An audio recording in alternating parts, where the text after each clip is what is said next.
খবর 24 সাথে আপনাকে স্বাগত। নতুন নতুন খবর জানার জন্য আমাদের চ্যানেলে চোখ রাখুন। নমস্কার দর্শক বন্ধুরা, খবর 24 সাথে আপনাকে স্বাগত।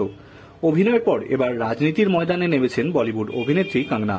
তবে রাজনীতি নিয়ে তার জ্ঞান যে এখনো কিছুটা কম তা ফাঁস হয়ে গেল। বিরোধী নেতাকে আক্রমণ করতে গিয়ে নিজের দলের নেতাকেই আক্রমণ করে বসলেন কঙ্গনা। হিমাচল প্রদেশের মান্ডি থেকে বিজেপির টিকিটে প্রার্থী হয়েছেন কঙ্গনা রানাওয়াত।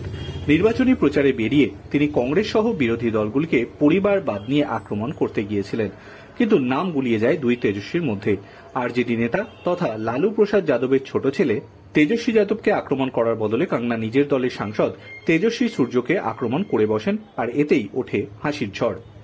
নবরাত্রির সময় তেজস্বী যাদবের মাছ খাওয়া নিয়ে যে বিতর্ক তৈরি হয়েছিল তা নিয়ে বলতে গিয়েই কঙ্গনা বলেন, বিগড়ে যাওয়া রাজপুত্রদের একটা পার্টি রয়েছে, তা সে রাহুল গান্ধী হোক যিনি চাঁদে আলু ফলাতে চান, কিংবা তেজস্বী সূর্য যিনি কেবল গুন্ডাগিরি করেন আর মাছ খান, এই তেজস্বীকেই গুলিয়ে ফেলেন কঙ্গনা।